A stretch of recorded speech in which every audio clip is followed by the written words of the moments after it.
Firman berbagi saja. Kalau soal pengalaman mungkin Bapak Ibu lebih banyak daripada saya.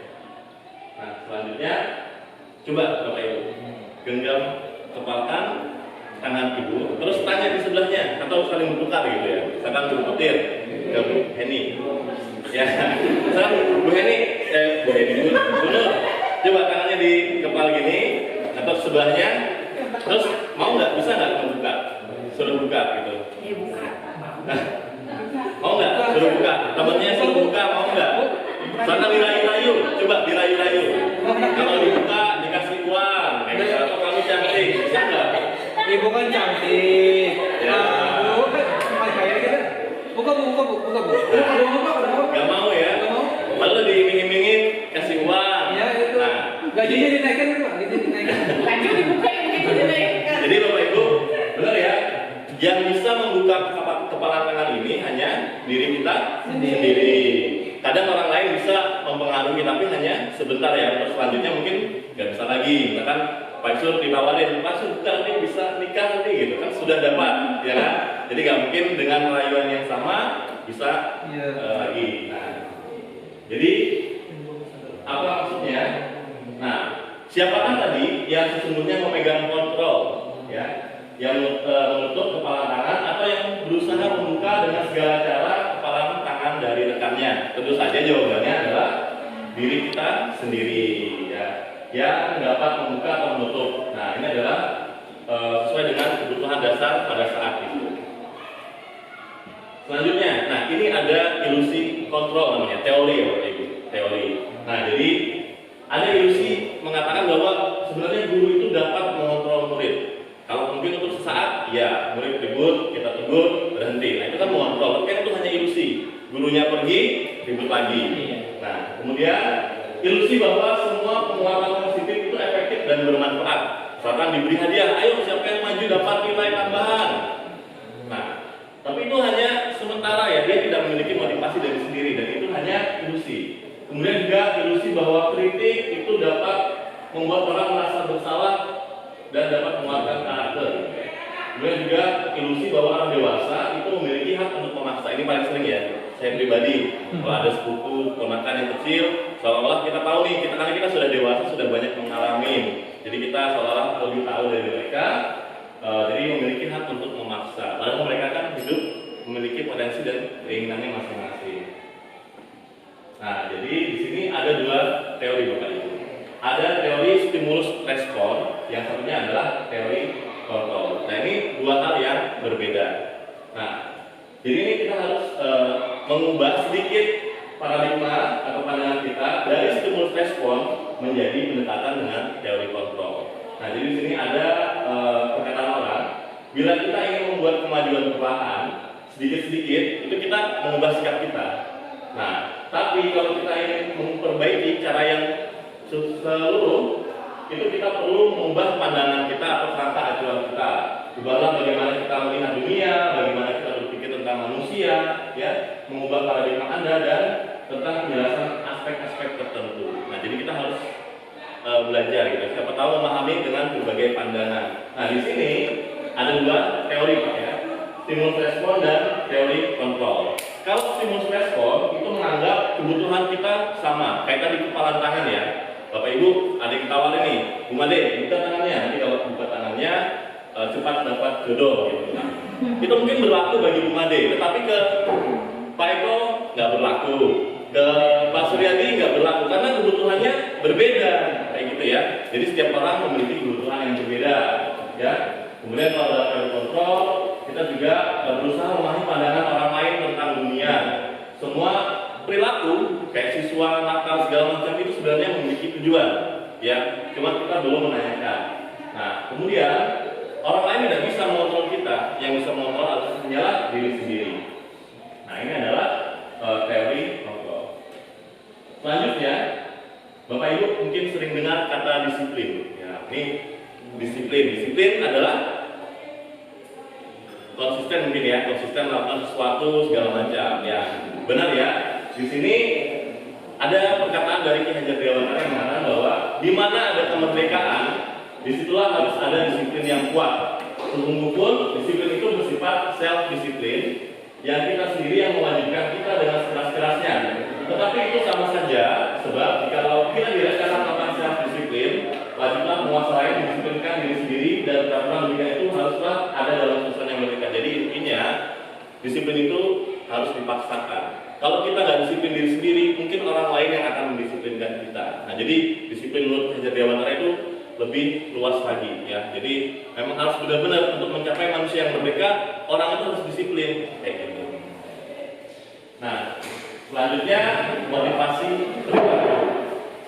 Nah, jadi kenapa orang membuat sesuatu ya? Ada 3 tingkatan Bapak Ibu. Kenapa orang atau siswa melakukan sesuatu? Yang paling rendah untuk menghindari ketidaknyamanan atau hukuman. Aduh, aku masuk cepat deh ke sekolah biar nggak dimarahin aku pro. Nah, itu perilaku yang bersifat eksternal. Atau wah, supaya cepat masuk supaya dapat penghargaan biar dicatat penilaiannya lebih bagus. Nah, itu untuk mendapatkan imbalan atau penghargaan dari orang lain. Yang paling bagus yaitu adalah untuk menjadi orang yang mereka inginkan dan menghargai diri sendiri dengan nilai-nilai yang mereka percaya. Jadi mereka sendiri memiliki motivasi sendiri. Nah, di sini mungkin ada hal baru Bapak Ibu. Kemarin mungkin sudah disampaikan, ada hukuman, konsekuensi dan restitusi. Untuk hukuman, ini sifatnya tidak terencana, ya. Tiba-tiba kemudian atau anak murid tidak tahu apa yang terjadi dan tidak dilibatkan dan dia tidak tahu dan hukumannya bersifat satu arah. Jadi kalau siswa melakukan kesalahan dihukum, hukumannya nggak tahu serah gurunya yang menghukum, nah itu namanya hukuman. Sedangkan kalau konsekuensi sudah kesepakatan bersama. Nanti kalau misalkan datang terlambat, ambil sampah atau nabas, nah itu tapi kan sudah disampaikan terlebih dahulu, itu konsekuensi. Dan yang terakhir adalah restitusi, adalah proses menciptakan kondisi bagi murid untuk memperbaiki kesalahan mereka sehingga mereka bisa kembali pada kelompok mereka dengan karakter yang lebih kuat. Ini yang paling bagus, restitusi ya. Ayo. Perbedaan antara hukuman, konsekuensi dan restitusi yang lebih lanjut. Untuk hukuman itu mungkin tidak nyaman untuk murid dalam jangka waktu yang panjang, membekas ya. Mungkin Bapak Ibu pasti masih ingat kalau dihukum sama guru zaman dulu pernah diapain, pasti masih ingat sampai sekarang. Begitu juga dengan murid kita, ya. Walaupun kita nggak sengaja, gitu kan, atau muridnya udah keterlaluan atau seperti apa. Kemudian kalau konsekuensi itu tidak nyaman, tapi hanya jangka waktu yang pendek. Sedangkan kalau restitusi itu menguatkan murid untuk dalam jangka waktu yang panjang. Nah, sini juga nanti saya bagikan tautan untuk perbedaan hukuman, konsekuensi dan restitusi yang lebih lanjut. Ya. Nah, ini yang mungkin hal baru bagi saya. Kalau kita kan kurikulum 2013 tidak ada ranking-rankingan, ya kan? Kalau kita kan tahu nih, mungkin hukuman tidak bagus, tetapi kan penghargaan atau reward masa nggak bagus gitu kan? Nah, di sini ada kata-kata ya dari Alvin Kong. Ini adalah seorang penulis terkenal di Amerika. Saat kita berulang kali menjanjikan hadiah kepada anak-anak agar berperilaku tanggung jawab, atau kepada seorang murid agar mempelajari sesuatu yang baru, atau kepada seorang karyawan agar mereka melakukan pekerjaan berkualitas, kita sedang berasumsi mereka tidak dapat melakukannya atau mereka tidak akan memilih untuk melakukannya. Jadi Bapak Ibu, kalau kita nih ngasih hadiah, ayo siapa yang maju bisa ngerjain Bapak kasih hadiah, berarti kita sedang berpikiran siswa kita itu nggak ada yang bisa sehingga pantas untuk diberi hadiah. Sama kayak misalkan anak bayi kan, mereka baru bisa jalan ya, tepuk tangani gitu kan. Tapi kalau sudah anak kelas 6 ada yang jalan, bisa kita tepuk tangan kan enggak? Karena mereka sudah bisa kan, itu bukan hal yang baru. Jadi memang sudah sewajarnya kalau kita ngajarin siswa, memberikan pelajaran ke siswa, atau siswa itu bisa, itu bukanlah suatu penghargaan ya, karena memang sudah sepantasnya siswa itu bisa seperti itu. Jadi kita percaya bahwa murid kita itu memang bisa menyerap apa yang kita sampaikan seperti itu Bapak Ibu. Nah, kemudian ada pertanyaan ya, mungkin Bapak Ibu bisa bantu jawab. Mengapa kita memiliki peraturan tentang penggunaan helm pada saat mengendarai kendaraan roda 2 atau motor? Kenapa kita perlu pakai helm Bapak Ibu? Supaya selamat. Oke. Terus kemudian mengapa kita memiliki peraturan tentang menggunakan masker atau mencuci tangan? Supaya bersih, supaya sehat. Oke. Sama ya, yang nomor 3, mengapa kita perlu melakukan vaksin? Terhindar dari penyakit, virus dan segala macam, supaya sehat ya. Nah, betul Bapak Ibu. Jadi jawaban Bapak Ibu tadi ada keselamatan dan kesehatan. Ya. Jadi keselamatan dan kesehatan ini adalah disebut dengan nilai atau keyakinan nilai kebajikan universal yang disepakati secara nggak langsung ya, secara tersirat dan surat lepas dari latar belakang suku, agama, bahasa maupun agama. Nah itu sebenarnya keselamatan kesehatan adalah sebuah keyakinan. Jadi keyakinan itu akan lebih memotivasi seseorang dari dalam. Seorang akan lebih tergerak dan bersemangat untuk menjalankan keyakinannya daripada hanya sekedar mengikuti serangkaian peraturan tertulis tanpa makna. Contoh, rambut harus pendek, potong. Siswa nggak dikasih tahu kenapa mereka harus meyakini bahwa rambut pendek itu hal yang bagus gitu. Kita harus buat misalkan dengan harus berperilaku rapi, berpakaian rapi, kayak gitu. Nah, jadi harus ada keyakinan yang kita tanamkan kepada siswa. Sama dengan murid-murid, mereka perlu mendengarkan dan memahami arti sesungguhnya tentang peraturan-peraturan yang diberikan. Harus ada alasannya, apa nilai kebajikan di balik tersebut, apa tujuan utamanya, dan menjadi tidak tertarik atau takut sehingga hanya sekedar mengikuti serangkaian peraturan tanpa memahami tujuannya. Jadi kita tanamkan keyakinan kepada siswa. Nah, contoh yang saya buat Bapak Ibu, yang pertama adalah membuat keyakinan kelas. Di sini ada tampilan realnya ya. Jadi di sini pertama langkahnya saya adalah mempersilahkan murid-murid di kelas untuk bercurah pendapat tentang peraturan yang perlu disepakati di kelas. Kemudian menyusun keyakinan tersebut dalam bentuk kalimat positif. Jadi jangan buang sampah, itu bukan seperti itu, tapi buang sampah pada tempatnya atau jagalah kebersihan. Jadi kata jangan itu dilarang. Kemudian tinjau ulang keyakinan kelas bersama. Jadi setelah ini bersama pun lalu ditandatangani seluruh warga kelas. Kemudian letakkan di dinding kelas atau di tempat yang mudah dilihat semua warga kelas. Nah ini ada gambarnya Bapak Ibu. Yang pertama saya sedang memberitahu tentang keyakinan kelas. Yang kedua siswa mulai menulis dan menempelkannya di sini ya, di papan tulis. Nah selanjutnya kesepakatan kelas itu saya kelompokkan sesuai dengan tempatnya, sesuai dengan kategorinya. Ada yang sama mungkin. Nah selanjutnya saya buat cetak dan nanti ditempel di dinding kelas. Jadi bisa dilihat bersama dan selalu dilihat nilai dari keyakinan kelasnya. Selanjutnya adalah kebutuhan dasar manusia Bapak Ibu.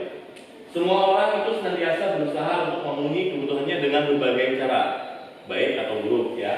Nah, bila mereka tidak bisa mendapatkan kebutuhannya dengan cara yang positif, mereka bisa melanggar peraturan atau melakukan hal-hal yang tidak sesuai dengan nilai-nilai kebajikan. Ya, jadi kebutuhan manusia itu adalah hal yang wajar. Ya, ada yang kebutuhannya bertahan hidup, kalau kita makan. Kalau orang nggak punya uang, bertahan hidupnya dengan cara apa? Mungkin cara-cara yang tidak baik. Nah, di sini ada 5 Bapak Ibu. Yang pertama ada bertahan hidup, kemudian ada kasih sayang dan rasa diterima, ada kekuasaan, ada kebebasan dan ada kesenangan. Nah, di sini adalah kebutuhan dasar manusia. Kasus, nanti Bapak Ibu coba bantu memecahkannya. Bu Ambar, guru wali kelas 2A di SD Pelita Hati sedang bingung menghadapi ulah salah satu murid di kelasnya, Doni. Beberapa anak di kelas 2A datang padanya dan mengeluhkan Doni seringkali meminta bekal makanan. Ya, kasihan mereka dengan paksa. Jika Anda menghadapi situasi seperti Ibu Ambar, apa yang akan dilakukan? Menurut Anda, kira-kira apa alasan Doni melakukan hal itu?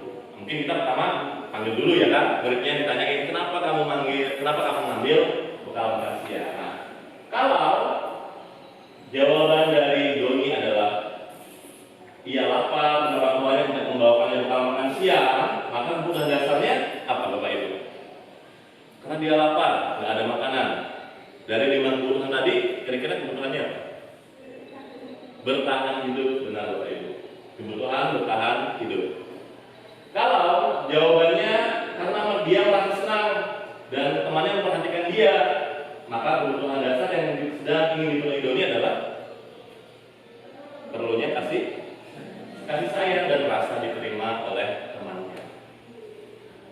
Kalau jawaban Doni karena dia merasa hebat ya, sudah temannya jadi takut dengan dia dan menuruti kemauannya, maka Doni ini memenuhi kebutuhan penguasaan, gitu, kekuasaannya. Jadi kita ini memang memerlukan kebutuhan kekuasaan yang baik. Kemudian kalau jawabannya Doni ini dia bosan dengan bekal makanan dikasih ibunya itu aja terus, dan ingin juga makanan temannya yang beraneka ragam, maka dia sedang berusaha memenuhi kebebasan. Dia ingin memilih, Bapak Ibu. Ya, nggak pengen itu aja, nggak pengen dikekang. Selanjutnya yang terakhir, kalau dia iseng, Bapak Ibu, iseng dan ingin menikmati ekspresi teman-temannya yang lucu nih, kalau lagi makanannya diambil. Seneng Pak, kesenangan. Iya, betul sekali Pak. Kebetulan akan kesenangan. Selanjutnya ada 5 posisi kontrol yang diterapkan seorang guru ataupun atasan ya dalam melakukan kontrol. 5-nya adalah penghukum, pembuat rasa bersalah, teman, pemantau, dan manajer. Mungkin Bapak Ibu bisa tanyakan diri sendiri, kira-kira selama ini pada murid itu lebih kemana? Mungkin ada yang menjadi teman, ada yang suka membuat rasa bersalah, ya, ada yang jadi pemantau. Alhamdulillah kalau sudah ada yang jadi manajer, ya. Dari refleksikan diri dulu, ya. Kita lihat perbedaannya Bapak Ibu ya, supaya bisa membantu. Nah, kalau jadi penghukum itu menghardik-hardik ya, menunjuk-nunjuk. Kalau kamu tidak melakukannya, saya akan hukum kamu. Nah, itu adalah penghukum. Tapi kalau membuat orang merasa bersalah, ini mungkin saya sering nih, Bapak Ibu sebelumnya. Kamu sudah bikin Bapak kecewa, ya. Orang tua kamu pasti sedih kalau lihat kamu seperti ini. Coba bayangin orang tuamu udah capek-capek sekolah kerja, kamu malah begini kayak gitu. Nah, ini membuat rasa bersalah. Mungkin saya sering secara pribadi ya. Atau secara teman ini gesturnya seperti teman, ajak ketawa sambil ini gitu kan. Mimik ekspresinya bercanda gitu. Jadi lakukan ya demi bapak ya kita CS gitu. Jangan ini lagi lah kayak gitu. Nah, itu sebagai teman. Kalau pemantau ya, ini apa peraturannya? Oh, kamu sudah ini ya. Konsekuensinya kamu udah tahu. Oke, nah itu aja, nggak banyak cakap, langsung sesuai dengan peraturan yang tulis itu kita sebagai pemantau. Tapi yang paling bagus itu adalah sebagai manajer. Nah, jadi apa yang nilai-nilai sekolah tadi yang sudah kalian yakini, kenapa kamu seperti itu kayak gitu. Nah, jadi ini menguatkan ya, menguatkan kalau manajer itu menyelesaikan masalah. Ini lebih lanjut tadi ya. Selanjutnya ada Bapak Ibu namanya segitiga restitusi ya. Segitiga restitusi adalah 3 tahapan dalam ini ya.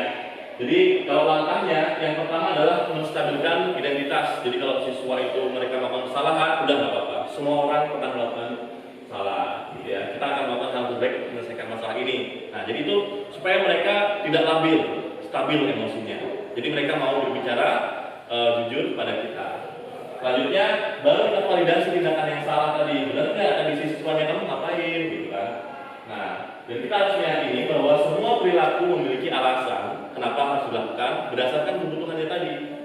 Nah, kemudian baru langkah terakhir adalah menanyakan keyakinan bahwa kita juga memiliki motivasi internal. Ya Bapak Ibu. Jadi yang pertama tadi menstabilkan identitas. Setiap orang pasti pernah melakukan kesalahan, atau kamu bukan satu-satunya yang pernah melakukan ini. Itu contoh, mungkin Bapak Ibu sering ya, nggak apa-apa, nah, jangan nangis gitu. Nggak apa-apa kalau mecahin gelas gitu. Karena dulu 2 lusin gelas gitu, lagi gitu kan.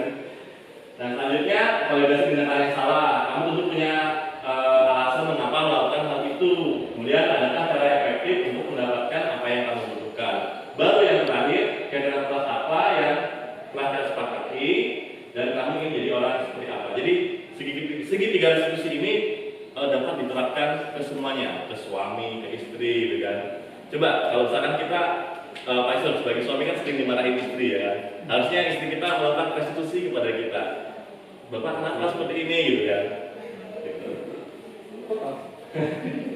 Coba sekarang kita tonton dulu video segitiga restitusi yang sudah saya buat. Ayo Pak, ini apa dulu? Pasti pernah melakukan kesalahan. Nah, Bapak tidak tertarik mencari kesalahan. Nah, di sini kita akan mencari solusi dari permasalahan ini. Bapak yakin Tika pasti punya alasan untuk melakukan hal ini, bukan?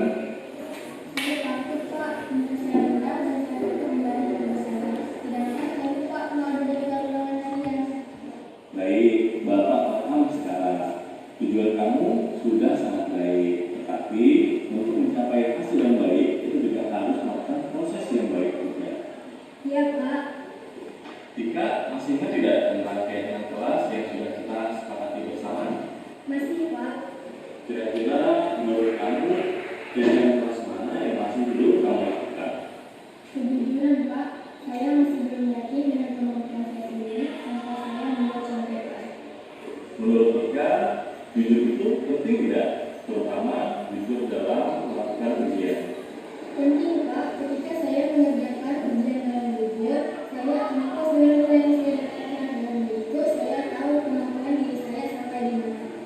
Benar sekali Tika, kita itu harus yakin dengan kemampuan diri kita. Nah, sekarang menurut kamu, langkah apa yang perlu kamu lakukan untuk memperbaiki masalah ini? Pertama, saya ingin meminta maaf kepada Bapak karena saya Mungkin ada mobil panas saya pernah masuk. Baik, sudah Bapak lakukan ya. Saya ingin meminta kepada Bapak agar saya tahu kemampuan diri saya sampai di mana. Baik, nanti kamu akan ikut ujian ulang ya. Nanti akan Bapak buatkan soal yang baru untuk mengetahui sejauh mana kemampuan kamu. Selanjutnya, saya akan mencatat beberapa dan meminta perlindungan agar saya tidak lupa pada pengalaman ini. Baik, luar biasa sekali. Bapak sangat mengapresiasi sekali apa yang kamu lakukan ini.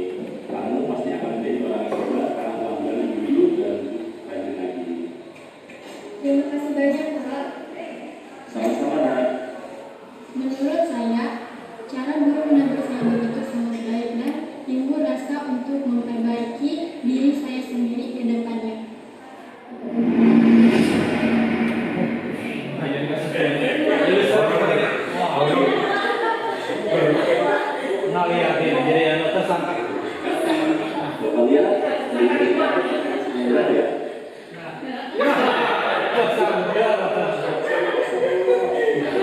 Bapak tidak pernah melakukan kesalahan seperti itu. Ya Bapak, Jadi pasti ada rasa kesalahan. iya Pak. Kemarin kan di Jakarta Pak, saya rasa saya sudah senang Pak. Baik, Bapak mengerti keadaannya. Nah, kalian ini masih ingat mengajarkan sekolah dengan sekolah bersama. Iya Pak. Menurut kamu, kegiatan sekolah mana yang masih belum Nadia dilakukan? Perhatian Pak, saya masih semangat sejak perhatian dari ujung rambut sampai ujung alas kaki Pak. Menurut kamu, latihan ini penting tidak sebagai seorang pelajar? Penting sekali Pak, kalau kita rapi, kita lebih semangat belajarnya Pak. Luar biasa sekali Nadia. Nah, sekarang apa yang bisa kamu lakukan untuk memperbaiki masalah ini? Yang pertama saya meminta izin kepada guru tiket dan meminta maaf karena saya menggunakan sendal Pak. Oke, baik. Kemudian selanjutnya saya akan membuat sendal dan plastik untuk menjaga-jaga takutnya kehujanan Pak, agar sepatu saya tidak kehujanan Pak. Luar biasa sekali. Terima kasih ya Nadia, kamu sudah mau memperbaiki diri. Menurut saya belum menegur seperti ini, saya tidak terasa dihakimi atau disakiti karena saya akan berubah perilaku yang lebih baik dari seperti sebelumnya.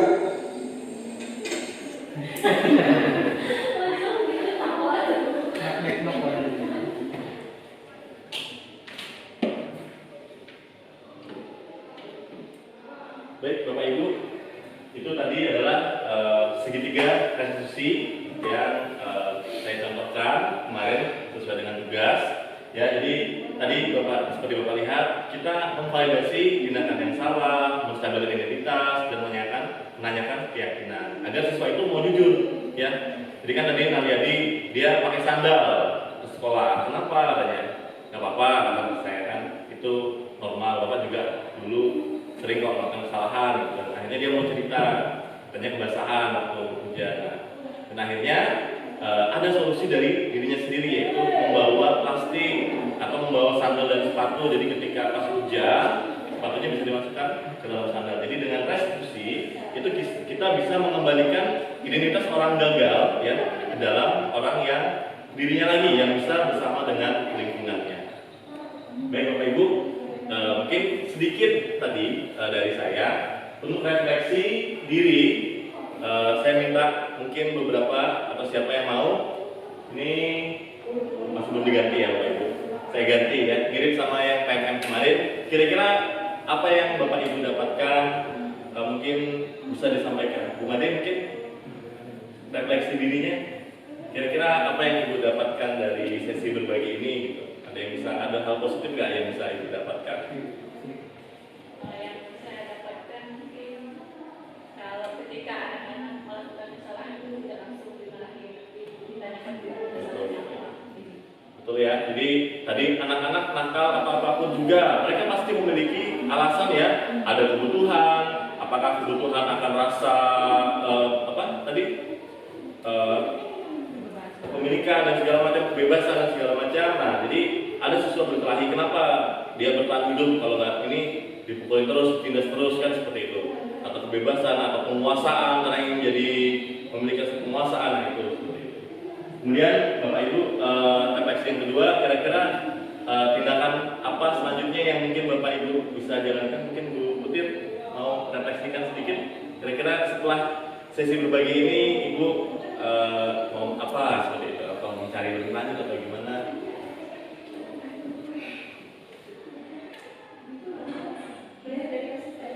Dari mana aja Bu? Dari yang dari awal sampai sekarang, kira-kira rencana tindak lanjut Ibu dan gitu.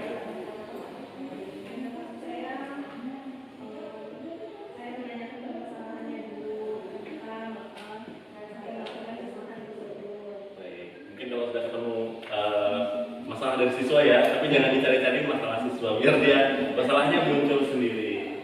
Oke itu. Oh enggak Pak, ada terus kan ganti. Nah, Pak, mohon itu loh Pak yang ngasih sampel tentang si Ambar maupun siapa tadi itu jangan pakai siswa SD Pak, siswa SMK gitu, karena sampelnya juga siswa SMK gitu. Jadi biar lebih enak, ya lebih nyambung. SD kok pakai celana kan gitu, nah di contohnya ya itu aja ada nanti yang siapa Bu Ambar kah Pak Ambar tadi Bu Ambar ya ini kan Pak si Doni kan contohnya secara garis besar aja Pak, jadi misalkan ya kalau tempat kita kan paling banyak itu siswa nggak pakai sepatu ya, paling banyak nggak sepatu. Nah, kelas 2 SD, jangan SD Pak, kelas 2 SMK gitu, apa gitu. Jadi SMK semaan. SMK mana mungkin ya, sengaja SMK kita atau SMK mana. Boleh. Terima kasih Pak Eko masukannya ya. Atau ada Bapak Ibu lagi yang mau diskusikan tentang kenapa penghargaan itu ternyata tidak bagus gitu. Kenapa Bapak Ibu kira-kira kalau kita memberikan penghargaan itu malah tidak bagus?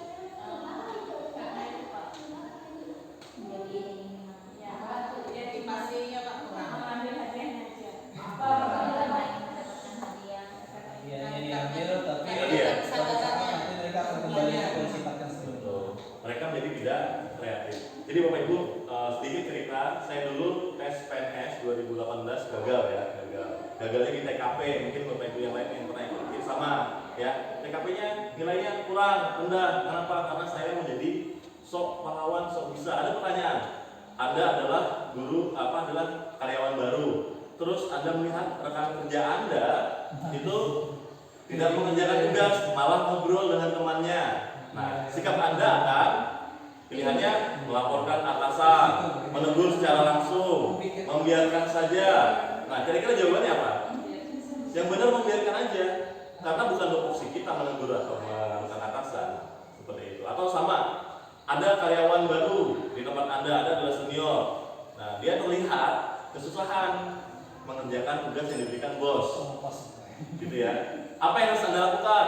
Langsung menanyakannya, membantu, apa kamu kesulitan, apa perlu bantuan, atau langsung membantu, atau membiarkan saja. Yang benar membiarkan saja, karena kita merasa dia ini mampu, ya kan? Karena dia nggak ada bilang ke kita. Nah, sama dengan kita tadi, penghargaan tadi sama ya. Kita kalau, ayo anak-anak maju nih, nanti Bapak kasih, berarti kita menganggap siswa kita tuh nggak bisa, makanya perlu diberi penghargaan. Nah, kita kan ngajarin, saya ngajarin fisika. Kalau siswa bisa fisika ya itu hal yang wajar. Kecuali saya ngajarin fisika terus siswa bisa naik ekskavator gitu kan, itu kan penghargaan. Saya nggak pernah ngajarin tapi siswanya bisa operasikan alat, nah, itu kan perlu penghargaan, kan dia belajar sendiri. Beda kalau kita mengajarkan, ya memang sudah sewajarnya dia bisa seperti itu. Jadi mungkin lebih ke situ Bapak Ibu. Saya juga agak sedikit kontra dengan penghargaan itu nggak terlalu bagus. Mungkin sifatnya jangan yang berlebihan lah ya, kita menghargai itu hebat gitu. Mungkin itu aja ya, jadi yang tidak yang berlebihan memberikan penghargaan. Ada nggak Bapak Ibu yang menarik di sini Bapak Ibu?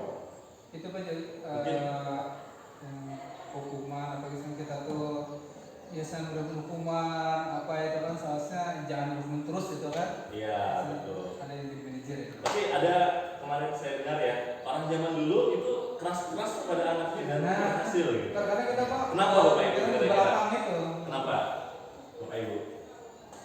Karena adanya perbedaan zaman. Ya, zaman kita dulu, zaman Bapak dulu, sama zaman anak sekarang itu berbeda. Maka berbeda pula caranya, gennya mereka juga sudah berbeda Bapak Ibu. Anak-anak sekarang udah bisa pakai HP segala macam.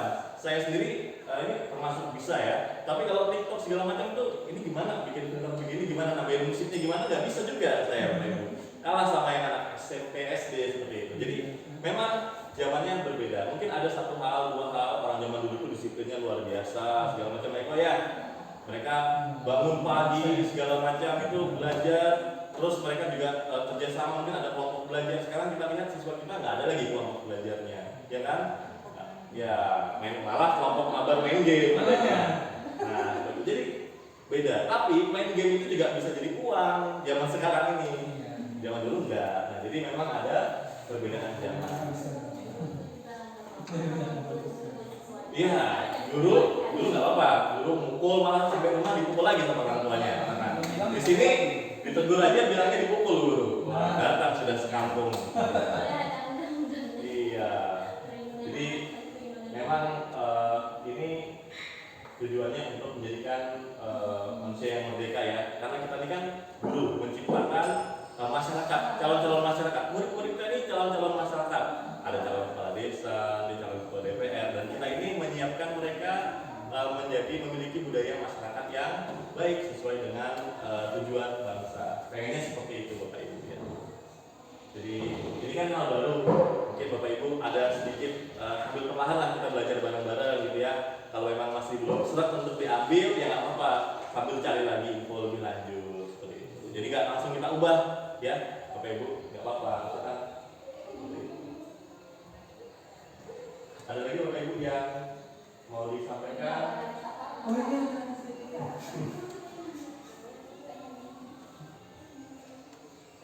Jadi ya, sudah. Ini sudah. Kalau ada yang mau berbagi pengalaman Bapak Ibu?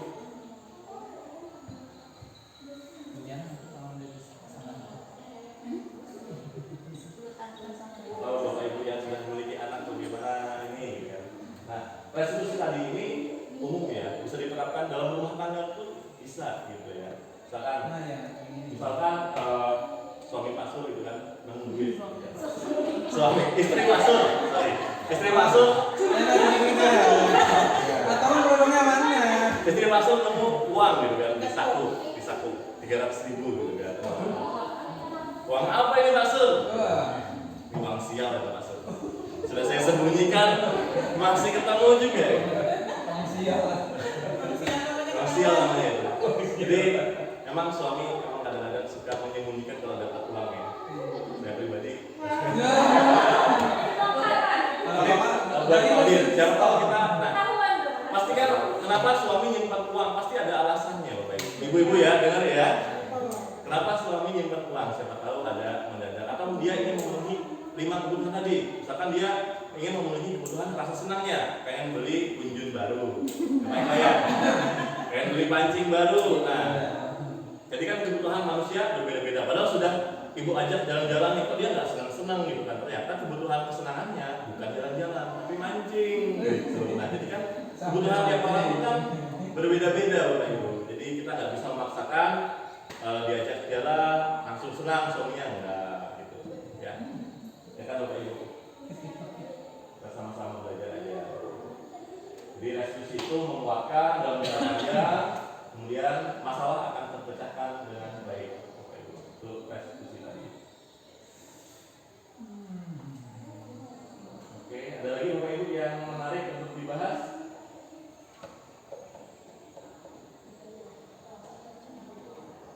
Nah, untuk keyakinan kelas ini cukup.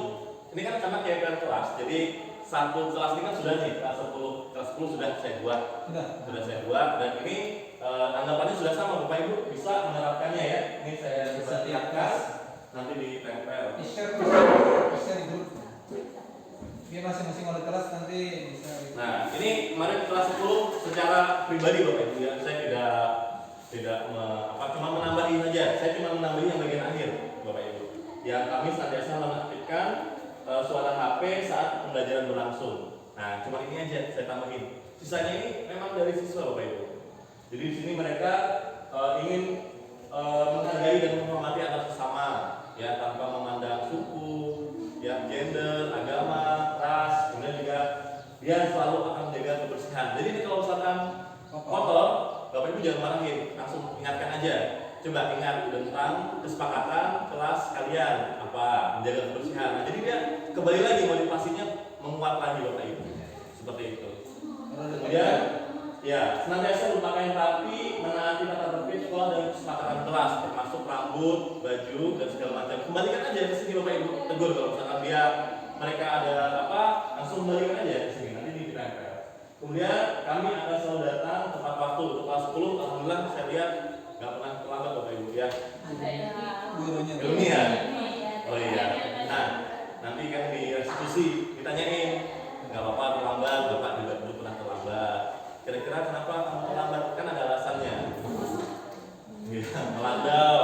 Nanti ditanyain kalau melandau, kira-kira ada nggak solusinya dari kamu kayak gitu. Nanti misalkan ya pasang alarm. Kalau alarm aja, nanti siapa yang ngingetin? Mungkin hanya orang tua Bu kayak gitu. Nah, jadi kita kembalikan, kita restitusi namanya ya, biar dia selesai. Jangan kita kamu harus ini, nah itu nggak memberikan solusi. Seperti itu Bapak Ibu. Kemudian kami akan belajar dengan giat dan sungguh-sungguh, termasuk mengerjakan tugas segala macam. Nah ini adalah kesepakatan dari kelas 10 yang mereka yakini.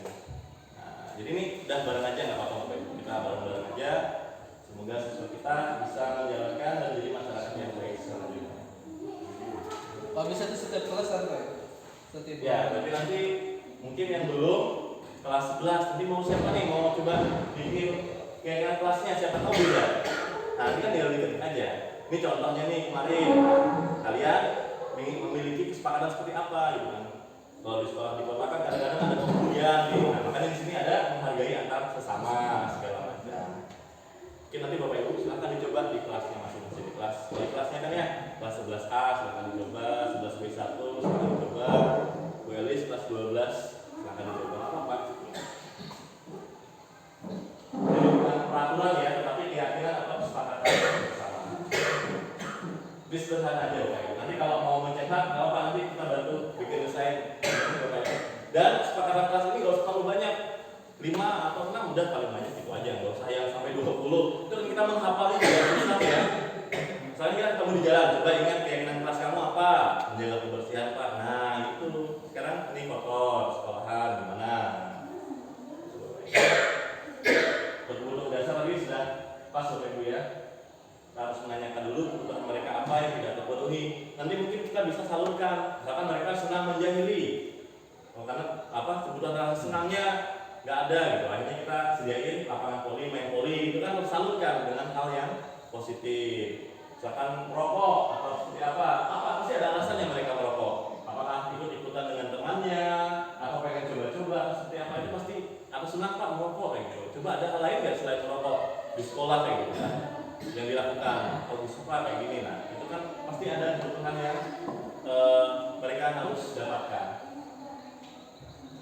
Dari kasusnya Teko ya, SMK ya? Iya. Iya. Kita ditulang. Nanti deh Pak. Ini dikira Pak Gubernur ngajar SD ya.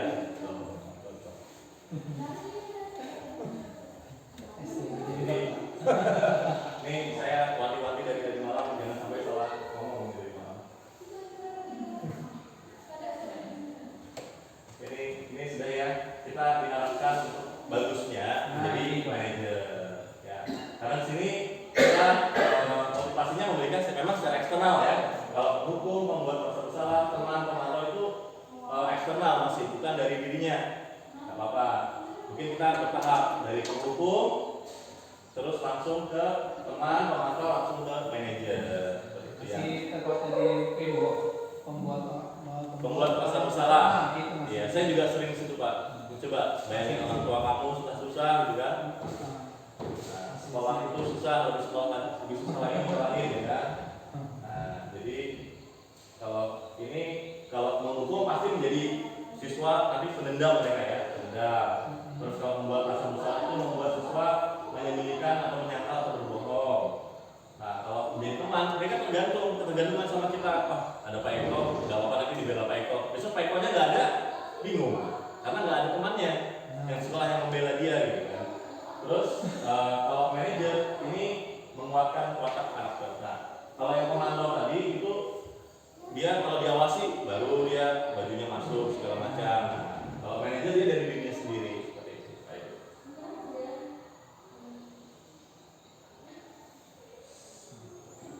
Ini sama ya. Ini kalau menurutnya saya tidak peduli kalau dihukum tadi ya.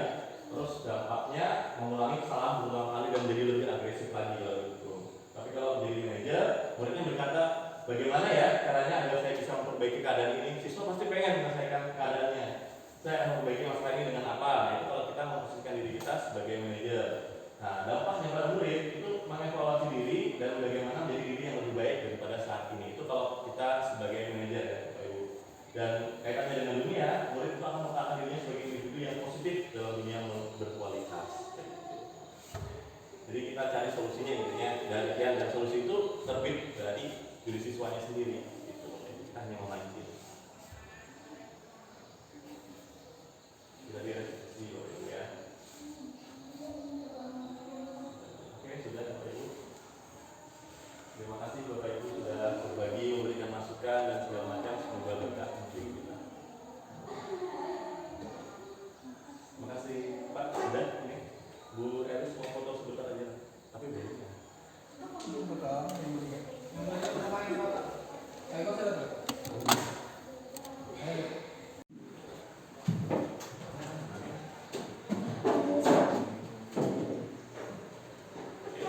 Assalamualaikum warahmatullahi wabarakatuh. Waalaikumsalam warahmatullahi wabarakatuh. Oke, bagaimana kabarnya anak-anak Bapak hari ini? Baik, Pak. Oke, next. Nah, jadi hari ini Bapak akan melakukan diseminasi aksi nyata tentang budaya positif. Nah, kalau budaya positif mungkin kalian sering mendengar, tapi coba kita lihat dari sudut pandang Bapak. Coba lanjut. Nah, Bapak menggenggamkan tangan ya, atau kalian ya? Silakan kalian coba buka genggaman tangan teman kalian, tetapi tidak boleh menyentuh. Jadi dirayu atau diancam atau apa, coba disuruh coba buka. Jangan dipegang, boleh dipegang. Oke, bisa nggak? Bisa. Coba dirayu-rayu, aduh nggak semangat nih kalau buka mau dikasih bola.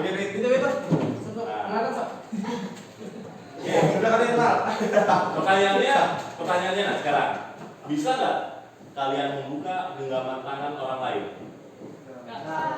Tergantung ya, mungkin bisa, mungkin enggak. Maka nih, tadi Adi coba buka. Kalau buka nanti Bapak kasih, Bapak luluskan. Kalau nggak buka nggak luluskan. Mungkin dia ngebuka. Ya. Tapi ketika dia sudah lulus, mau nggak ngebuka? Kan Bapak nggak bisa lagi mengancam seperti itu.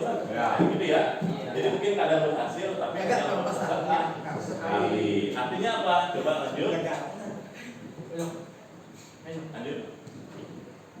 Nah, pertanyaannya tadi, siapakah yang sesungguhnya memegang kontrol yang menutup kepalan tangan atau berusaha dengan segala cara untuk membukanya? Jawabannya apa? Diri sendiri, benar ya. Jadi kita yang bisa membuka. Sekarang lanjut.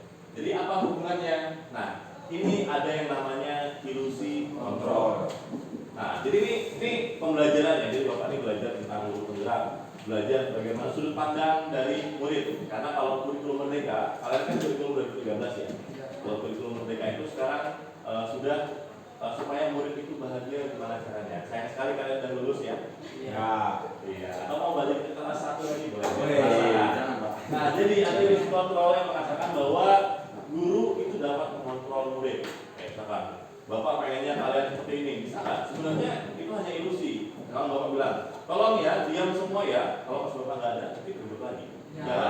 Jadi yang bisa mengatur kalian diam atau berbicara sendiri. Nah, kemudian ini lagi ilusi bahwa semua penguatan positif itu efektif dan bermanfaat. Maksudnya Bapak ngasih hadiah, ayo kalau misalkan bisa ngerjain, Bapak kasih uang, Bapak kasih nilai tinggi. Nah, sebenarnya itu tidak terlalu bermanfaat kalau yang iming-iming itu ya.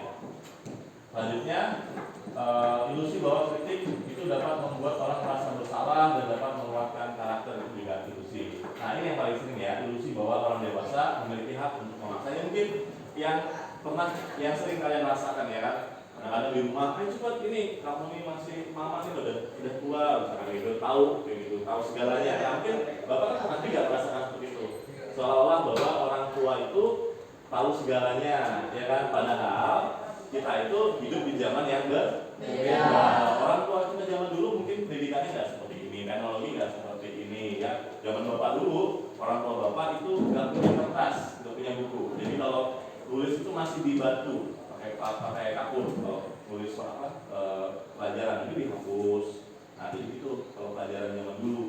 Nah, mungkin orang tua kalian seperti apa? Nah jadi orang dewasa itu sebenarnya nggak punya hak untuk memaksa, karena kalian itu punya kode keadaannya masing-masing. Tapi dengan catatan itu kalau hal yang buruk, kalau misalkan jangan mencuri ya itu memang harus wajib dipaksa karena itu bertentangan dengan norma dan agama, ya kan? Tetapi untuk beberapa hal mungkin kalian lebih tahu diri kalian ini terbaik untuk saya Pak. Misalkan kalian memilih saya mau sekolah dulu Pak sampai selesai nanti baru bisa bantu kayak mana. Mungkin kalian punya pandangan sendiri ya.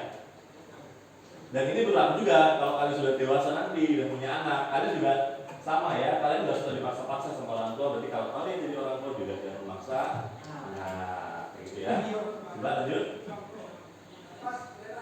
Nah, ini namanya adalah teori kontrol dan stimulus respon. Ini namanya aja, ya, namanya aja. Jadi bahwa kebutuhan orang itu berbeda. Tadi Bapak ngancam Kevin, buka ayo.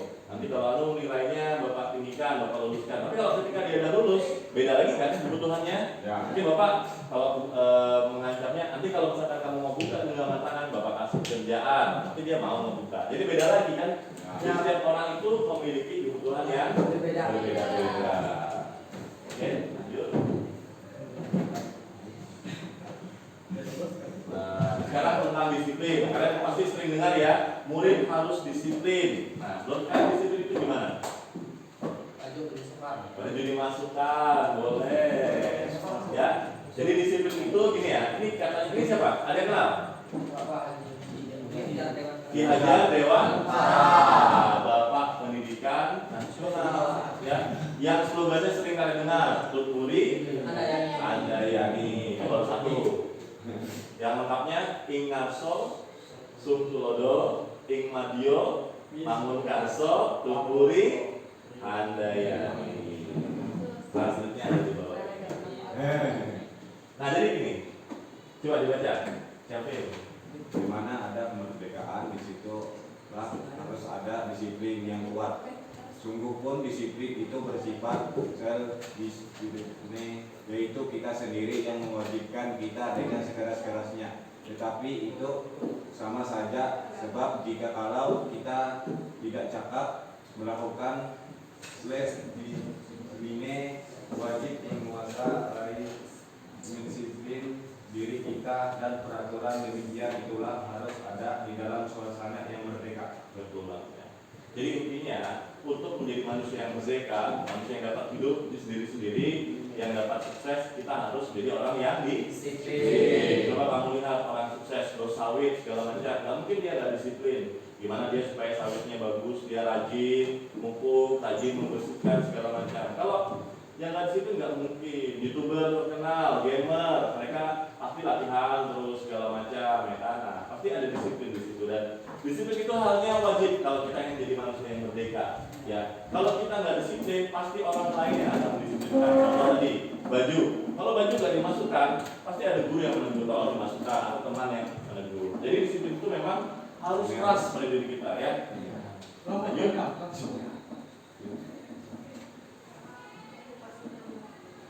Oke, nah ini motivasi ya. Ini kemarin Bapak bikin video sama siapa?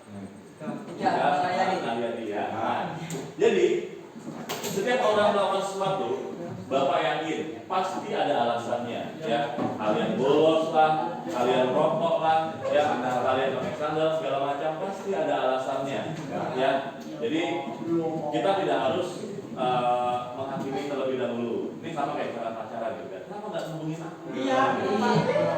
Kamu pasti nggak perhatian sama aku. Padahal ditanya dulu ya.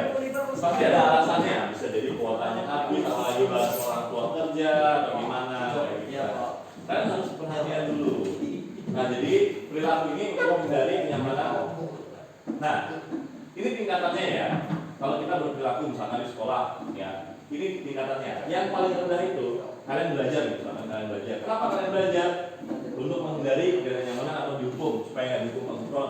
Saya rajin belajar. Itu adalah motivasi yang paling rendah. Yang kedua, untuk mendapatkan imbalan atau penghargaan. Nah, saya belajar pintar nih, biar kontrol kasih apa, jangan segala macam. Atau ini yang paling bagus ya, nomor 3, untuk menjadi orang yang diinginkan dan menghargai sendiri dengan nilai-nilai yang dipercaya. Aku akan belajar pintar, belajar tentang sawit, segala macam biar jadi bos sawit, biar bisa kaya. Nah, itu adalah motivasi dari diri sendiri. Kalau 2 itu tadi motivasi dari luar ya. Oke, lanjut. Oke, kita lanjut lagi. Lanjut. Nah, ini pengertian ya. Ini supaya apa? Nanti kalian bisa menerapkan dalam kehidupan. Jadi ini penghargaan. Kalian masih sering mengiming-imingi ya. Kayak tadi Bapak bilang, nanti apa? Camping Bapak akan bagus nilai kamu kalau kamu seperti ini. Nah, sebenarnya kalau kita itu menjanjikan hadiah atau penghargaan kepada orang ya, pada anak-anak segala macam, itu sebenarnya dengan secara tidak langsung kita menganggap bahwa orang itu tidak bisa. Kayak Bapak nih, Rahimah, kalau kamu bisa mengerjakan ini, Bapak kasih nilai 100. Itu berarti Bapak menganggap Rahimah tidak mampu mengerjakan itu, sehingga harus diberi penghargaan, diberi imbalan, kayak gitu. Kan memang sudah sewajarnya kalau Bapak ngajar fisika, kalian bisa fisika kan memang sudah sewajarnya. Kecuali Bapak ngajar fisika, kalian tiba-tiba bisa naik alat, alat berat. Nah, itu kan Bapak nggak ngajarin tapi kalian bisa. Nah, ini baru bisa Bapak kasih penghargaan karena Bapak nggak ngajarin, ya kan? Nah, seperti itu. Lanjut. Nah, sekarang ada pertanyaan. Ya, ada pertanyaan. Kalian jawab ya. Mengapa kita memiliki peraturan tentang penggunaan helm pada saat mengendarai kendaraan roda 2 atau motor? Kenapa? Karena ada polisi. Kenapa? Keselamatan. Karena keselamatan. Mengapa ada aturan menggunakan masker dan mencuci tangan setiap saat? Agar tidak Kebersihan, tidak sakit, ya, kesehatan. Sama ya, mengapa kita perlu melakukan vaksin? Ya, menghindari virus kan? Ya. Lanjut. Nah, jawabannya mungkin adalah keselamatan dan kesehatan.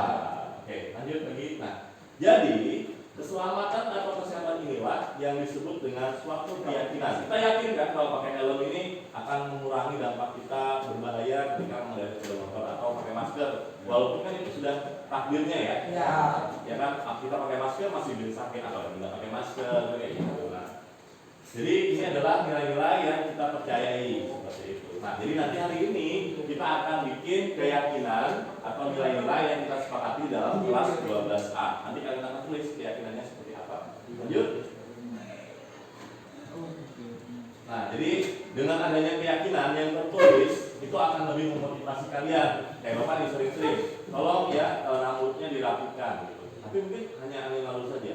Ya, tetapi kalau misalkan kita bikin keyakinan kelas, misalkan menjaga kebersihan diri, mungkin kalian akan termotivasi. Oh ya, saya di kelas ini punya keyakinan untuk saling menjaga kebersihan baik diri, kelas segala macam. Akhirnya kalian berpakaian yang rapi, rambut yang rapi, segala macam. Nah, seperti itu maksudnya. Lanjut.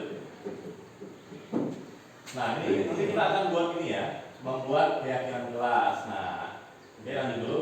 Ini contoh kita bikinnya seperti ini. Kalian akan menulis di kertas, di bawah siapkan keyakinan apa yang akan kalian tuliskan. Nanti baru akan kita tuangkan menjadi keyakinan kelas. Lanjut. Nah, ini yang kemarin tadi Bapak sampaikan bahwa manusia itu memiliki kebutuhannya masing-masing. Ya, ini penelitian ya, ini penelitian dan ini pasti benar. Ya. Kalau kebutuhan manusia ini tidak terpenuhi, maka dia akan mencari dengan segala cara untuk memenuhi kebutuhan. Jadi yang pertama ada kebutuhan bertahan hidup. Ya. Di sini kayak makan, segala macam. Ya. Kalau orang nggak punya uang, ya dia bertahan hidup. Dengan cara kalau nggak bisa kerja, ya mencuri ya segala macam. Ya kan? Terus kasih sayang. Hei. Nggak harus pacar ya. Ya. Orang tua, teman, guru. Nah, ini perhatian pasti perlu. Ya. Nggak ada orang yang nggak perlu kasih sayang. Ya. Terus kekuasaan, Ya. power. Ini ada yang punya adik. Ada. Pasti suka nyuruh-nyuruh adiknya. Ya, susah. Ya kan, tolong ambilin ini, tolong bikinin ini, tolong belikan ini, kayak gitu ya. Harus sering marah-marah. Itu adalah kalian sedang memenuhi kebutuhan akan kekuasaan. Ya. Kayak gitu ya. Terus ini kesenangan. Ya. Ini masuk kebutuhan juga. Ya. Terus baru kebebasan. Ya. Ya. Kebebasan. Pasti ada kebutuhan ini yang ini bapak tanya nih, yang merokok siapa? Angkat tangan aja, jujur aja. Yang merokok. Nah, merokok tahu pak? Nah, jadi, nah sekarang bapak tanya, ya, kita jujur aja ya, tahu pak? Semua orang itu kalau yang SMA kadang-kadang banyak laki-laki memang merokok dari sekolah atau di luar, pasti ya. Bukan hanya kalian aja, ya orang tua kalian dan bapak nggak marah, Indonesia aja nggak marah, masa bapak marah, gitu kan? Pasti kalian punya alasan. Kenapa anda jadi merokok? Kenapa jadi merokok? Pasti punya alasan. Gak mungkin gak punya alasan. Tiba-tiba langsung merokok aja. Kayak gitu. Oke. Sekarang bapak tanya dulu. Kalau Jiki merokok kenapa? Kenapa? Misalkan kan menghilangkan suntuk, menghilangkan bosan, atau karena coba-coba. Kenapa ini dari kamu aja? Coba. Nanti kita hubungkan dengan kebutuhan ini. Coba. Kamu kenapa? Gak mungkin kan yang bertahan hidup kan nggak mungkin ya, kalau nggak merokok mati misalkan kan nggak mungkin. Ini pak, kalau saya kalau nggak merokok mati pak tinggal gitu kan nggak mungkin. Nggak, ini beda-beda ya. Setiap orang itu tadi kan kebutuhannya berbeda ya. Beda. Mungkin alasan Jiki sama alasan Naledi beda-beda. Kalau Jiki kenapa kira-kira merokok? Apa karena rasanya enak atau gimana? Kayak gitu. Kalau sudah suka rasanya enak. Kalau ada yang dipikirkan atau gimana? Tidak ada, cuma itu aja. Misalkan kalau orang zaman dulu kan, bukan orang zaman dulu ya, bapak-bapak kan kadang-kadang dia sambil memikirkan gimana bayar kredit, ya kan? Sambil rokok, kayak gitu. Nah, kayak gitu. Kopi. Nah, beda-beda. Alasan orang merokok beda-beda.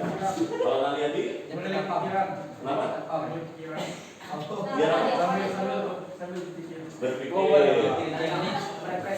Merefresh diri. Nah, sekarang kita lihat ya. Nah, mungkin alasannya dari Jiki yang mana kira-kira? Dia tadi merokok karena enak katanya. Kira-kira yang mana? Seperti senang ya. Nah, bapak juga gitu ya. Jadi kalau habis makan itu memang rasanya di mulut itu berbeda. Tapi kalau bapak iya asam. Tapi kalau bapak nggak merokok, bapak biasanya ada permen makan permen, ada coklat makan coklat. Memang kayak gitu. Itu hal yang wajar. Ya. Nah jadi nanti mungkin suatu saat kalau Jiki mau berhenti merokok, cari sesuatu yang lain atau makan apa yang nanti setelah makan lagi. Nah kalau Naliadi, ini mungkin masuknya di kebebasan ya, karena dia ingin berpikir lebih luas lagi segala macam, jadi dia mencari alternatif menghilangkan kebosanan dia. Nah jadi dia maksudnya ya, jadi manusia itu walaupun perilakunya sama, tetapi kebutuhannya itu berbeda beda. Coba kita next dulu. Ini ada contoh kasusnya, kalian jadi detektif. Coba dibaca. Baca. Ibu ambil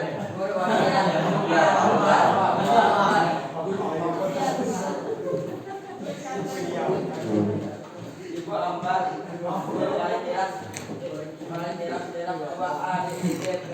pelita mati yang belum menghadapi berat salah satu murid di kelasnya Doni.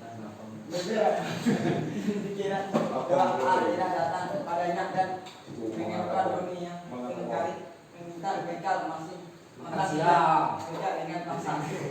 Jika Anda menghadapi situasi seperti Ibu Ambar, apa yang akan Anda lakukan?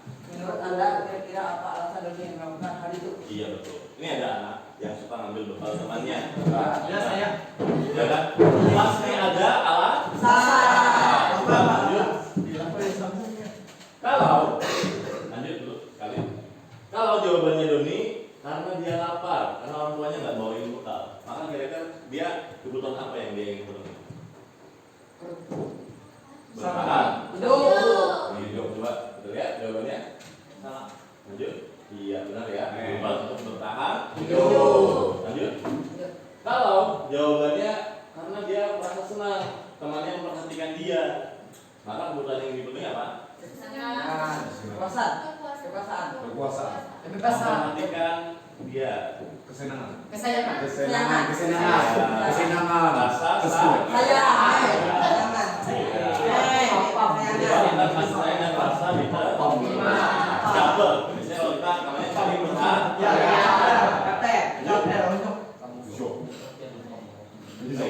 Ya, kalau dia merasa hebat nih, karena sudah bisa ngambil punya temannya dan temannya takut sama dia, itu kebutuhan akan kekuasaan, benar ya? Nah, kalau lanjut lagi, kalau jawabannya dia merasa bosan sama makanan yang dibawa ibunya, iya, dikasih jawaban yang bosan. Operatornya ini. Ada. Lanjut kali terakhir, kalau dia iseng karena senang lihat ekspresi temannya yang lucu kalau dijahilin. Senangan. Iya, benar ya. Ayo kami. Oke, lanjut. Oke, lanjut. Ini lanjut aja. Lanjut terus. Lebih lanjut. Nah ini kemarin yang video kali adik dan Ika ya. Namanya segitiga fungsi. Habis ini kita nonton videonya. Iya.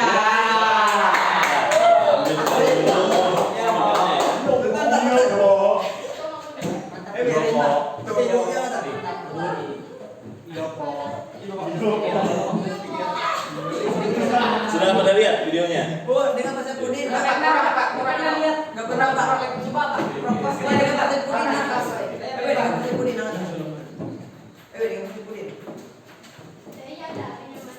Iya. Nah ini mungkin bisa nanti kalian terapkan dalam kehidupan kalian, dengan keluarga, adik-adik atau teman. Jadi kalau teman punya masalah atau ada perilaku, jangan langsung berantem gimana? Negor. Bantu. Nah kita pertama harus menstabilkan identitas dulu. Ya. Kita ini pasti orang ini kan punya alasan ya. Jangan kita tiba-tiba memarahin dia. Jadi supaya dia itu bisa bercerita alasannya apa, ya kan? Supaya dia tidak merasa dihakimi.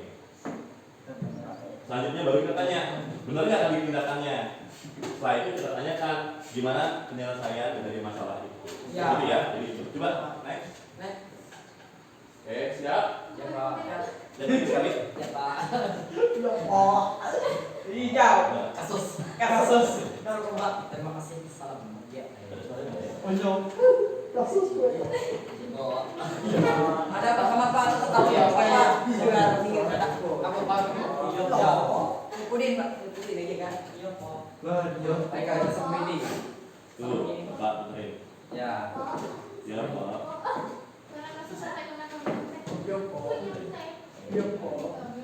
Jadi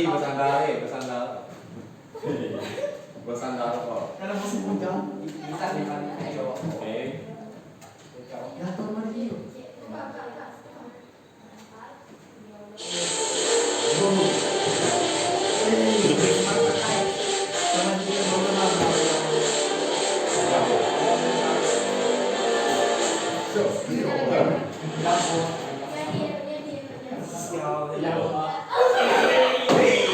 Harus kan?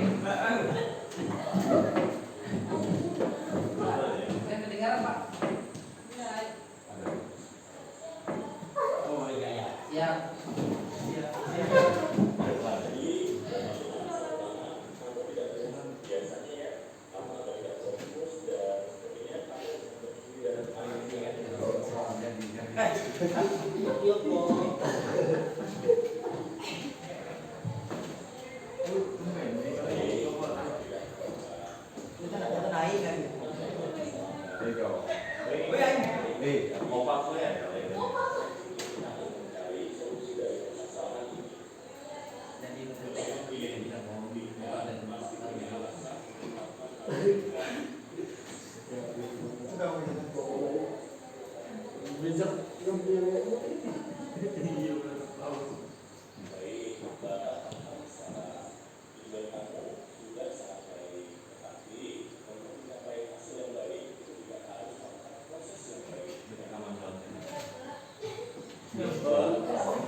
di sini.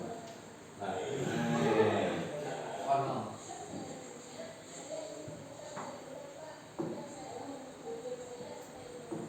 Baik, ini kamera siapa? Kamera dia ya?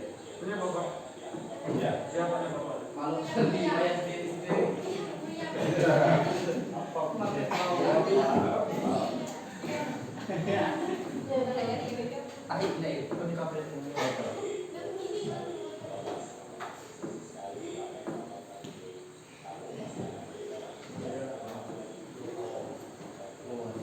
Yang ini sudah tutup juga. Ya. Udah aku. Oh iya. Pertama kali di Ini kalau mau ditonton ada di YouTube ya. Kami Baru kami udah punya anak.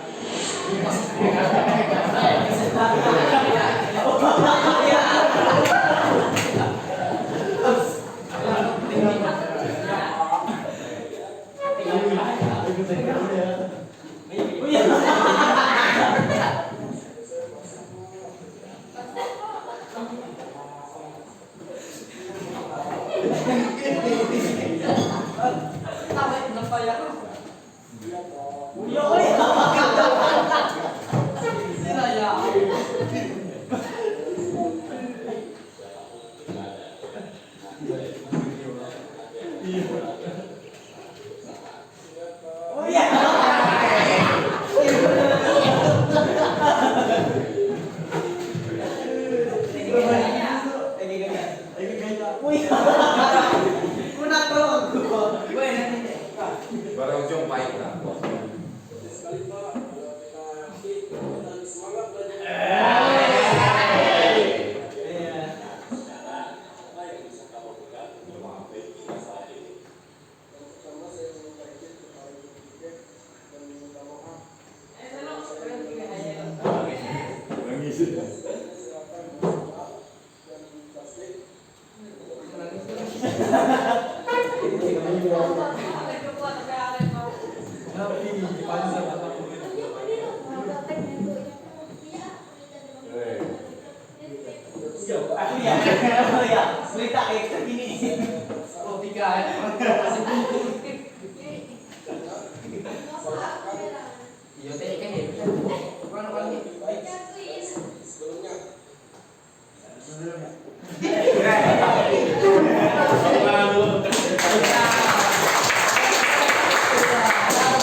Jadi terima kasih kalian sudah mendengarkan apa yang Bapak sampaikan hari ini. Mudah-mudahan kalian bisa melakukannya di rumah ya. Jadi harus terus belajar. Terus belajar. Oke, assalamualaikum warahmatullahi wabarakatuh.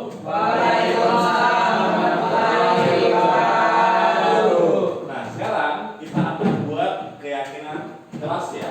Nah, Bapak akan membagikan kertas. Kalian akan tulis kira-kira kalian apa yang ingin kalian yakini atau sepakati dalam kelas kalian, misalkan ya saya ingin saling menghargai antar sesama, saya ingin selalu kelas berkotor, misalkan jagalah kebersihan ya, tapi jangan pakai kata jangan ya, pakai kata-kata yang positif, saling menjaga kebersihan, jaga kebersihan diri, datang tepat waktu atau mengerjakan belajar dengan sungguh-sungguh. Nah, itu Bapak ingin kalian seperti itu ya, nanti kita lihat. Pulang ke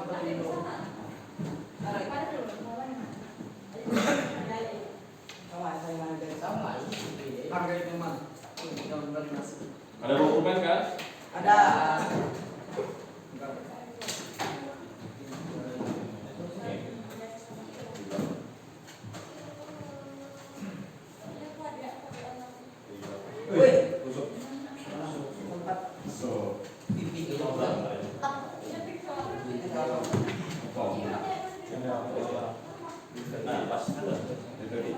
Nah, silakan ditulis ya.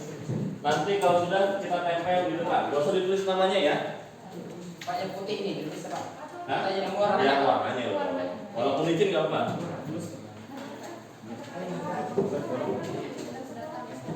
Bisa nggak sama Pak? Hah? Bisa nggak sama? Sama nggak apa-apa, nggak sama ya nggak apa-apa, sama temannya ya.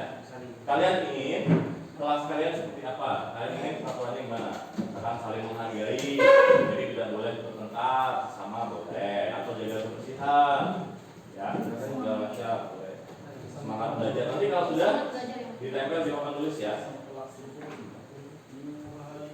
Terus sejak lama itu.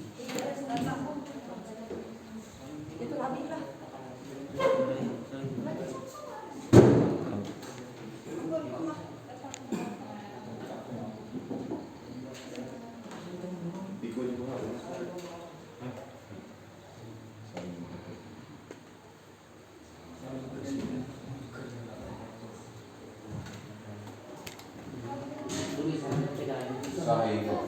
Kalau sudah, tulis langsung tempel di depan tulis aja. Ini ya, kayak ini. Terus dirobek ini terus tempel.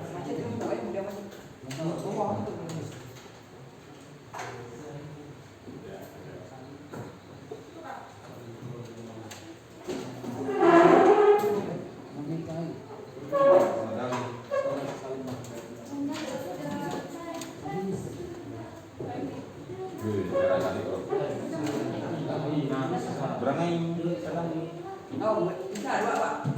Satu ya.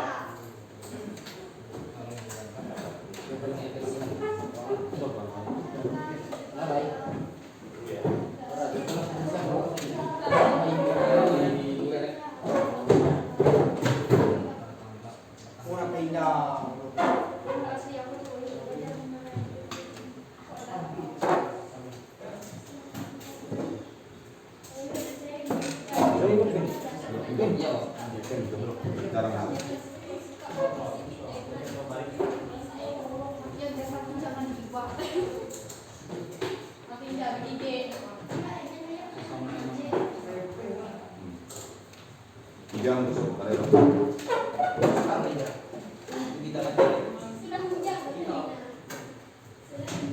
Sama kira di dalam kira Dikelasi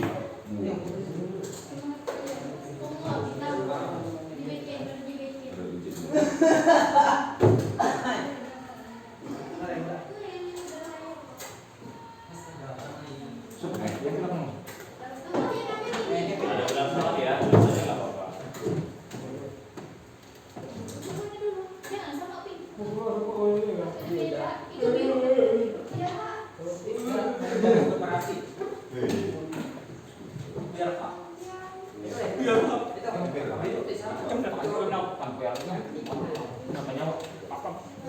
sudah. Pusat di kelas.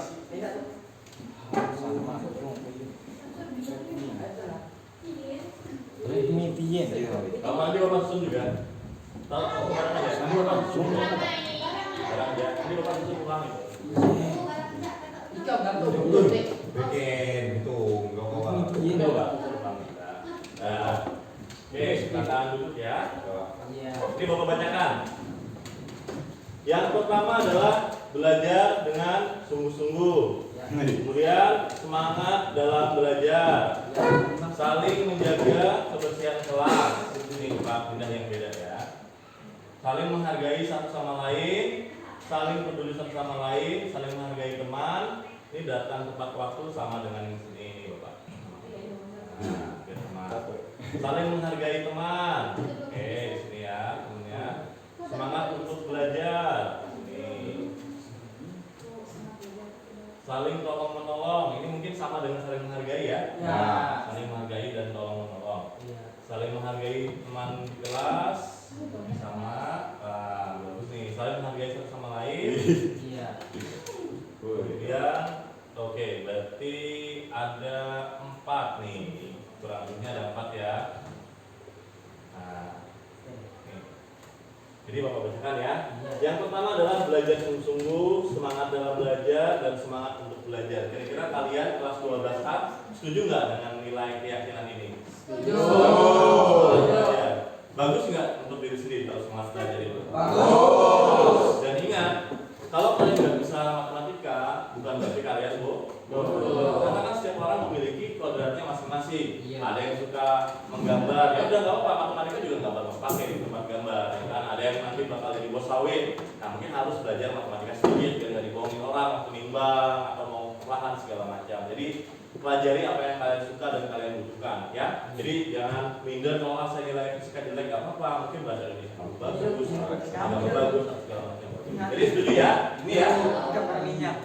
Kemudian menjaga kebersihan kelas. Ini tambahin mau nggak? Jaga kebersihan diri juga. Mandi kalau sekolah. Pakaian yang rapi, rapi dipandang, ya kan? Boleh kelas besar, ganteng-ganteng, cantik-cantik, rapi-rapi, kan enak dulunya. Ya kan? Nah, setuju ya? Nah, ini kan kalau kebersihan itu kan juga kalian jadi lebih sehat, semangat juga oleh belajar. Ini yang paling banyak nih, saling menghargai satu sama lain dan juga saling tolong menolong. Tapi tolong menolongnya dalam kebaikan. Dalam keburukan nanti ada muncul di koran 2 orang siswa SMK gitu bekerja sama, ngambil apa? Ini nggak lucu, bapak sepan dulu ini. Sebenarnya disuruh Pak Gubernur saling tolong gitu, makanya seperti ini. Dan kayak berita baru ya. Jadi tolong dalam kebaikan. Jangan mencontek. Bapak lihat ulangan sering nyontek, ya buka terus ya. Tapi remedial juga. Lulus enggak, dapat dosa iya. Ini nggak usah nyontek, kan nanti ada remedial juga, pasti lulus juga kan. Nah, jadi daripada kalian mengotori hati kalian dosa, lebih baik ya kepada diri sendiri. Ini setuju ya? Saling menghargai tolong menolong ya. Jadi bapak harap harus rukun, apalagi udah sebentar lagi lulus. Kemudian datang tepat waktu. Wah, ini luar biasa ya, datang tepat waktu. Di Indonesia ini masih terkenal jamnya karet ya, jam karet ya. Janjian jam 10, jam 11 baru mandi ya, baru jalan. Sampai jam 12 ya. Gitu. Ya, mungkin bisa berubah ya, nanti kita sedikit berubah. Nah, jadi ini adalah keyakinan dari kelas kalian. Nanti bapak bikinkan posternya, nanti kita tanda tangani dan ini jadi kesepakatan kita bersama ya. Nanti kalau misalkan ada temannya yang tidak mengerjakan, nah kita restitusi, ya kita langsung marahin, karena dia pasti punya alasan. Mungkin dia apa gitu ya, kenapa dia buang sampah, atau karena sampahnya penuh atau gimana, pasti ada alasannya ya. Jadi kita kembali ke diri sendiri, kita langsung berusaha meyakini nilai-nilai kita. Oke, mungkin ini sesi kegiatan kelas sudah kita sepakati. Assalamualaikum warahmatullahi wabarakatuh. Waalaikumsalam warahmatullahi wabarakatuh.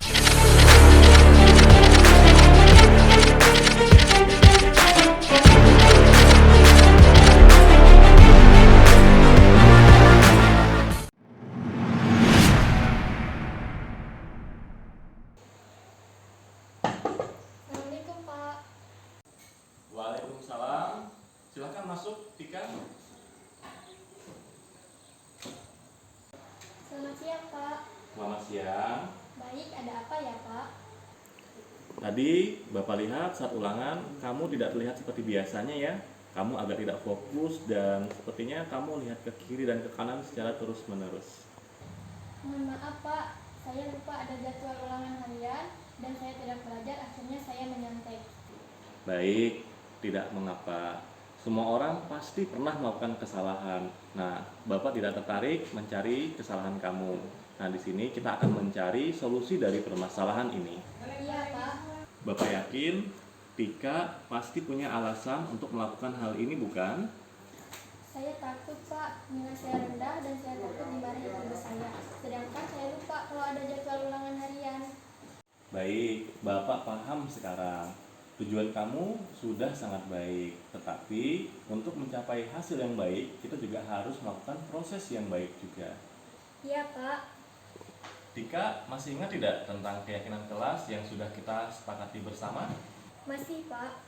Kira-kira menurut kamu, keyakinan kelas mana yang masih belum kamu lakukan? Kejujuran Pak, saya masih belum yakin dengan kemampuan saya sendiri sampai saya membuat contekan. Menurut Tika, jujur itu penting tidak? Terutama jujur dalam melakukan ujian. Penting Pak, ketika saya mengerjakan ujian dengan jujur, saya akan puas dengan nilai yang saya dapatkan. Dengan begitu, saya tahu kemampuan diri saya sampai di mana. Benar sekali Tika, kita itu harus yakin dengan kemampuan diri kita. Nah, sekarang menurut kamu, langkah apa yang perlu kamu lakukan untuk memperbaiki masalah ini? Pertama, saya ingin meminta maaf kepada Bapak karena saya telah melakukan kecurangan saat ulangan. Baik, sudah Bapak maafkan ya nak? Selanjutnya, saya ingin meminta ujian ulang Pak, agar saya tahu kemampuan diri saya sampai di mana. Baik, nanti kamu akan ikut ujian ulang ya. Nanti akan Bapak buatkan soal yang baru untuk mengetahui sejauh mana kemampuan kamu. Selanjutnya saya akan mencatat di HP dan meminta kepada teman-teman agar saya tidak lupa saat ada ulangan harian. Baik, luar biasa sekali. Bapak sangat mengapresiasi sekali apa yang kamu lakukan ini. Kamu pasti akan menjadi orang yang hebat karena telah berani jujur dan lebih rajin lagi. Terima kasih banyak, Pak. Sama-sama, Nak. Menurut saya, cara guru menegur saya begitu sangat baik dan timbul rasa untuk memperbaiki diri saya sendiri ke depannya.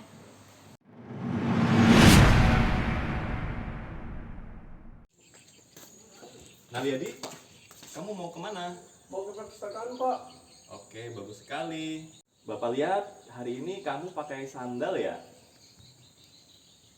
Iya, Pak. Maaf, sepatu saya basah, Pak. Tidak apa, Bapak juga pernah melakukan kesalahan seperti itu. Iya, maaf, Pak. Jadi, pasti ada alasan mengapa kamu memakai sandal ke sekolah, bukan? Iya, Pak. Kemarin kan kehujanan, Pak. Sepatu saya basah, lalu saya gunakan sandal, Pak. Baik, Bapak mengerti keadaannya. Nah, Nalyadi masih ingat tidak tentang keyakinan sekolah yang sudah kita sepakati bersama? Ingat, Pak. Menurut kamu, keyakinan sekolah mana yang masih belum Nalyadi lakukan? Kerapian, Pak. Seorang siswa harus menjaga kerapian dari ujung rambut sampai ke ujung alas kaki, Pak. Menurut kamu, kerapihan ini penting tidak sebagai seorang pelajar? Penting sekali, Pak. Kalau kita rapi, kita lebih semangat belajarnya, Pak. Luar biasa sekali, Nalyadi. Nah, sekarang apa yang bisa kamu lakukan untuk memperbaiki masalah ini? Yang pertama, saya meminta izin kepada guru piket dan meminta maaf karena saya menggunakan sendal, Pak. Oke, baik. Kemudian selanjutnya saya akan membawa sendal dan plastik untuk jaga-jaga takutnya kehujanan, Pak, agar sepatu saya tidak kehujanan, Pak. Luar biasa sekali. Terima kasih ya, Nalyadi, kamu sudah mau memperbaiki diri. Menurut saya, cara guru menegur seperti ini, saya tidak terasa dihakimi atau disakiti karena saya akan berubah perilaku yang lebih baik dari seperti sebelumnya.